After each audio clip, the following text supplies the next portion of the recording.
Verminous beasts poured through the breach in their multitudes, dragging my warriors down and peeling open their metal bodies. It was then that I ordered the C'tan set loose, for I would not lose another servant to these base creatures. Nathoran, the spiral flame, emerged upon the battlefield in an explosion of blinding light. It raised a hand dismissively, and in an instant, a score of scuttling beasts were unmade, transmuted into a cloud of dust and scattered atoms. Aliens swarmed over the C'tan's blazing form, bodies melting away even as they tried in vain to breach its necrodermis. One of the aliens' weapon beasts hove into view, its spine glowing with phosphorescent light as it prepared to fire its organic cannon. Nathoran clenched a fist, and a meteor of black fire burst from its outstretched hand and struck the monster's head, crushing its skull in an explosion of bone and ichor.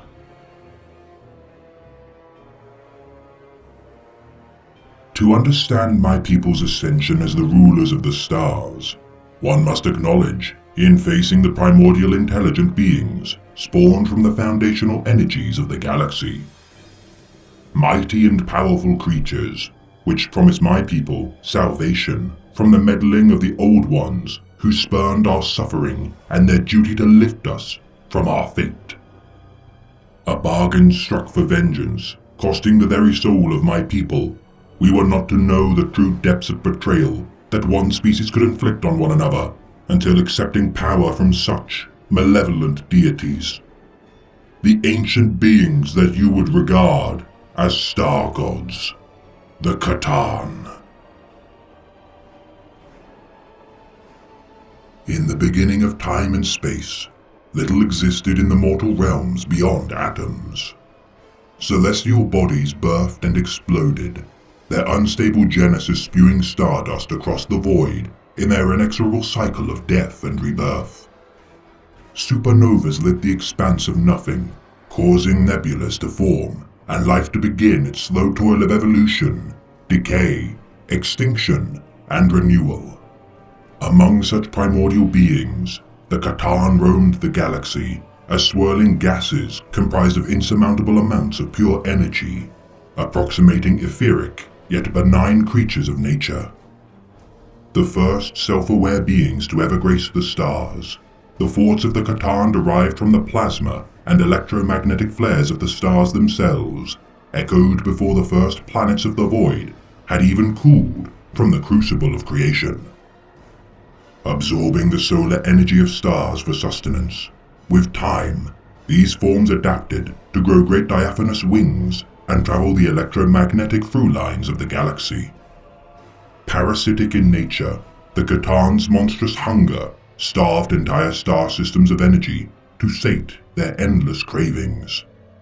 Consuming untold stars across space, their voracious appetite would regardless prove insignificant to the damage done to an ever-expanding universe. For a time, only two beings roamed the stars, the C'tan and the creatures known only as the Old Ones. While the C'tan were driven by animalistic and simple drives to consume and propagate, the Old Ones were gifted the greatest adaptation of life, sentience. A reptilian breed of psychically gifted beings, with their attainment of interstellar travel and creation of advanced technologies, the Old Ones began to establish the first interstellar empire of the Milky Way galaxy.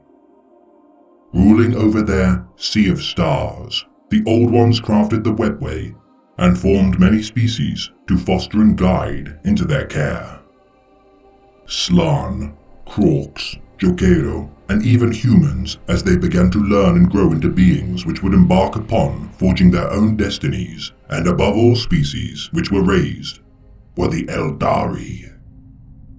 Yet we were not created by their hand, and as such the Old Ones felt disgust at the sight of our benighted existence. Our birth whirled a barren and radiation-soaked cancer upon the stars. Such misfortune did my people endure, that we do not speak the name of our wretched cradle, of our early existence. The sun of our homeworld within the Halo Stars region of space assailed the Necrontyr of old with uncaring, ionizing solar winds and radiation storms. The flesh and blood of the people of that world, riven with cancers caused by the uncaring glare of our sun, each Necrontyr life was a short, painful existence unlike any suffered by any species since. Blighted from an early age to know that the embrace of death loomed over us all, the Necrontyr built vast sepulchres and tombs to shelter from the sun's glare, until forever resting within the bastions we had built. Driven to build technologies allowing for our escape to a system more kind to our noble bearing, to our horror we would discover that no matter our distance from our accursed homeworld, its poison had seeped too deep into our blood. Undaunted by the prospect of death and decay, the Necrontyr began their expanse into several dynasties throughout the galaxy. Colonizing distant worlds with the use of stasis crypts, clad in living metal, my ancestors spread further and further across the stars. Yet it would not be long before our discovery by the Old Ones, and the judgment of our species as below their grand designs. Declaring us unfit to salvage, and unworthy of delivering from our underserved and merciless affliction, the Necrontyr sought a means to seek vengeance against the Old Ones for their slight against us. We watched the Old Ones expand at an unfathomable rate due to their use of warp gates and mastery of the Immaterium.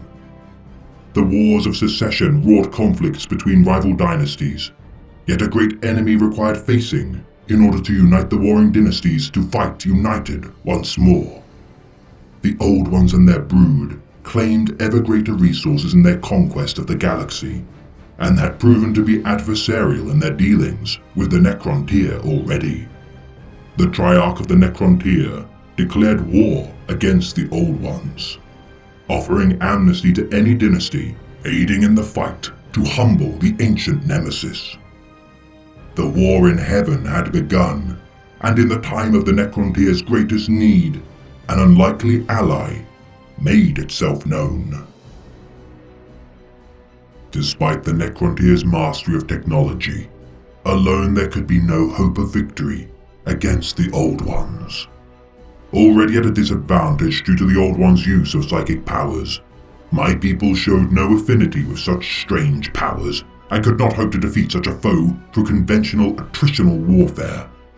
Aided by their many pawns, including of note, the Krorks, Slann, and their most cherished creations, the Eldari. Though primitive by comparison to their masters, the Eldar were given immense psychic mastery as the custodians of the future the Old Ones intended to build. Yet in this time of endless war, the C'tan entreated with the Necrontyr, offering a bargain. Unknown to the Necrontyr, the C'tan had already fought the Old Ones in millennia past, and in the aftermath of their failure, hidden while seeking a means to unleash their wrath against their hated foe.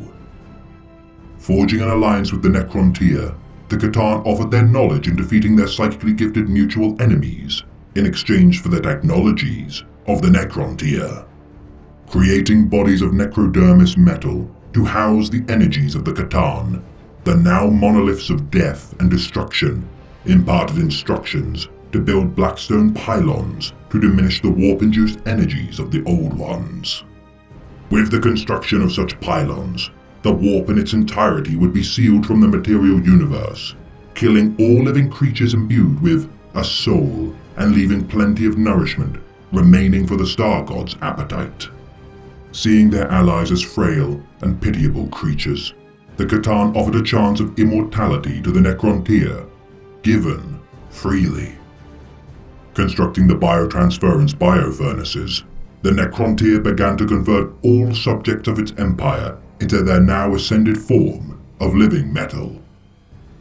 The most senior leaders of the Necrontyr, such as Sarek and his overlords, stepped out from their biofurnaces, now encased in cold necrodermis.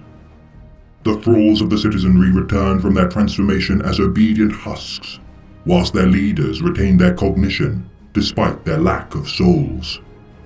The C'tan reigned as the tyrants of their new subordinate species, and as the war in heaven waged on, the Old Ones could not have prepared to face such a newly transcended foe. Proving incapable of surviving the onslaught of their enemies of living metal, the Old Ones and their allies had been humbled by the might of the newly reborn Necron dynasties. Yet with victory, the Silent King had traded the shackles of death for the chains of eternal slavery in his war against embittered gods. A fate that Sarek would not allow to continue. Leading his utterly obedient Necrons into battle once again, Sarek declared war against the Star Gods. Already having fought among themselves during the war in heaven, the relatively new emotions and concepts gifted to the C'tan with their ascension to the new apex species of the galaxy, an opportunity to strike would present itself. Though they had been made mighty with their incorporation of Necrodermis shells, they had grown stronger through the influence of the Necrontyr, and now they would be unmade. Firing hypercannons devised by the finest cryptex upon the Star Gods, so terrible would be their might that causality itself was damaged by their sheer force. Near impossible to destroy, the C'tan, though sundered, could never truly die, and as such were fragmented into small pieces of their former glory. These C'tan shards, now bound within Tesseract labyrinths, posed no threat to the Necrons, as they oversaw the galaxy they had fought so hard to claim. Enslaving the C'tan shards to their will, the Necrons imbued weaponry with their power and made failsafes established within their containment, preventing any chance of their rejection of commands or attempt at betrayal. Though the possibility of escape is always present, it is rare for the Necrons to unleash such devastating specters of the Star Gods' former glory. Some shards have been claimed by the lesser species, allowing them to harness them for limitless power, advances in technology, control of the weak-minded, or the manipulation of reality itself. The Necrodermis shell of the shards containing their power, should a rupture occur in its coating, the energies of the shard shall spill forth into the galaxy and be cast to its solar winds. Yet for those few shards which achieve transcendence, they shall cause untold destruction throughout the galaxy. With combinations of dozens or even hundreds of smaller shards, each returned fragment of the C'tan's power attempts to rebuild the entirety of its being. When too large to contain within Tesseract labyrinths, the Transcendent are shackled to devices constructed by the Artificer Svarok to contain and unleash their power. Locked away within vast Tesseract vaults, these devices are deployed only when the Necron face the direst of struggles. Guarded by a Canoptech Sentinel, the Sentinel draws power from the Transcendent to power a containment shield strong enough to prevent its escape from confinement, and constructs Canoptech leeches tasked with constantly repairing and maintaining its prison. Endlessly bending reality to aid in its liberation, the Transcendent C'tan are relentless in their efforts to free themselves from bondage, yet fight an endless battle against their fastidious and efficient jailers. Though middling in comparison to their former might, each C'tan shard is powerful beyond measure when compared to even the mightiest of mortal champions. Varied in their application of reality-defying displays of wrath, the C'tan are capable of wielding the matter of the universe itself to their will.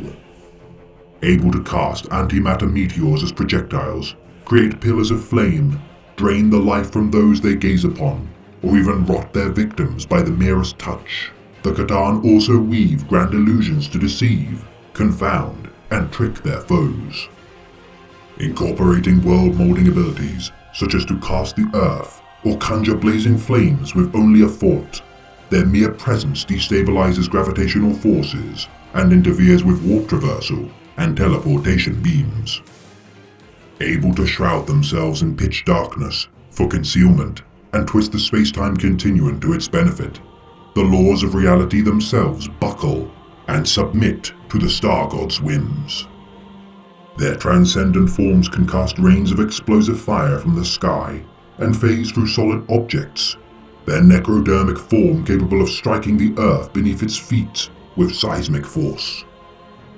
Though few in number, several C'tans still exist to this day, predominantly commanded by the Necron dynasties. Mephet-Ran the Deceiver was the first to commune with the Silent King of the Necrons. Once contained for its trickery, it now roams the stars again, plotting to enact new schemes, such as the destruction of what you primitives would call the Blackstone Fortresses. Azagorod, the Nightbringer, the catalyst for the reawakening of the Necrons, is a fell shadow of the stars.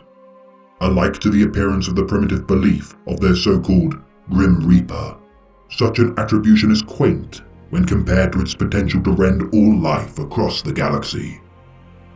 Terrible in its visage and might, its release by the foolish human planetary governor, Kashmir Devaltos, has damned untold billions to death. Magladroth, the Void Dragon, the mightiest of the C'tan, slumbers, imprisoned within the heart of the human world of Mars, as they leech power from its being. Venerated as their so-called machine god by their Mechanicus, their foolish cult does not comprehend the danger posed from its escape, as it is theorized that it is the only C'tan remaining, unbroken into shards. Nafaran, the Spiral Flame, is commanded by Nemsor Yardus, and has waged war against the Tyranids, whilst Nyadra Zafa, the Burning One, seeks to commit its might to destroying the Webway and beyond, stemming from its revelations given to the Necron during the War in Heaven.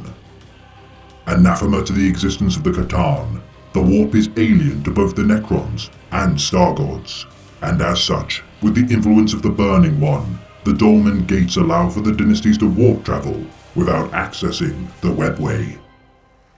Ashad of Zahulash, the Potentate, once powered the ancient Pharos device on the planet of Sofar, built from the material of Blackstone. Yet due to the meddling of the humans, the device would erupt and invite the Tyranid menace into the Milky Way galaxy.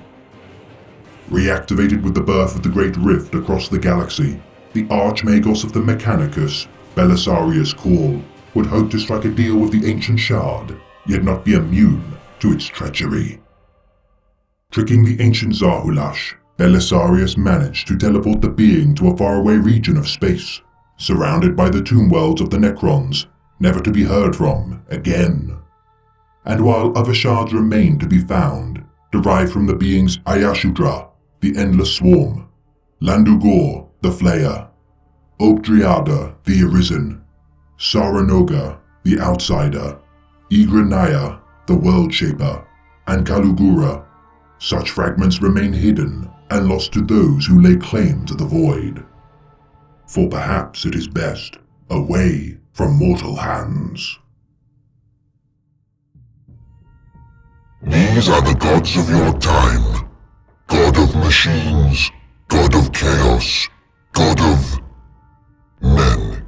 It paused, evaluating the word. There is weakness in this era. You are a man. You are weak.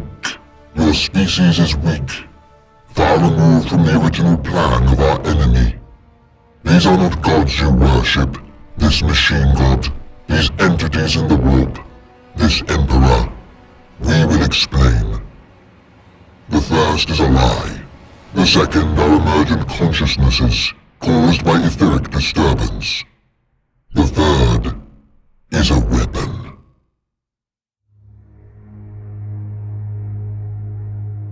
This has been a tale of the Infinite Empire, read by the Omniscient. Be thankful, primitives, that the Necrons saw to the submission of the C'tan long ago, for your tiny minds and meager weapons would be no match for such beings, were you ever to face them entire. We have outlived the Old Ones and subjugated the Star Gods, which begs the question, human. What makes you think that you stand a chance against your betters?